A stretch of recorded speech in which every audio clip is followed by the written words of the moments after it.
നമ്മളന്ന് 2 തവണ കൊല്ലാൻ നോക്കിയ സിദ്ധാർത്ഥനല്ലേ ഇപ്പോ അമ്പലത്തിനകത്ത് നമ്മൾ കണ്ടത്? അതേടാ, അവൻ തന്നെയാ സിദ്ധാർത്ഥൻ. സിദ്ധാർത്ഥൻ ജീവിച്ചിരിക്കുന്ന സ്ഥിതിക്ക് അവനെ ഇനിയും കൊല്ലാതെ വിട്ടാൽ ശരിയാവില്ല. ഇവനെ കൊല്ലാനുള്ള കൊട്ടേഷൻ ഏറ്റെടുത്തിട്ട് വർഷം 3 കഴിഞ്ഞു.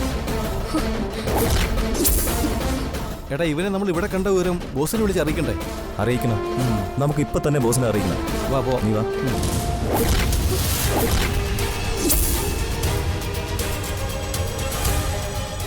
ഇവർ കുട്ടനെ കുറിച്ചാണല്ലോ സംസാരിക്കുന്നത്.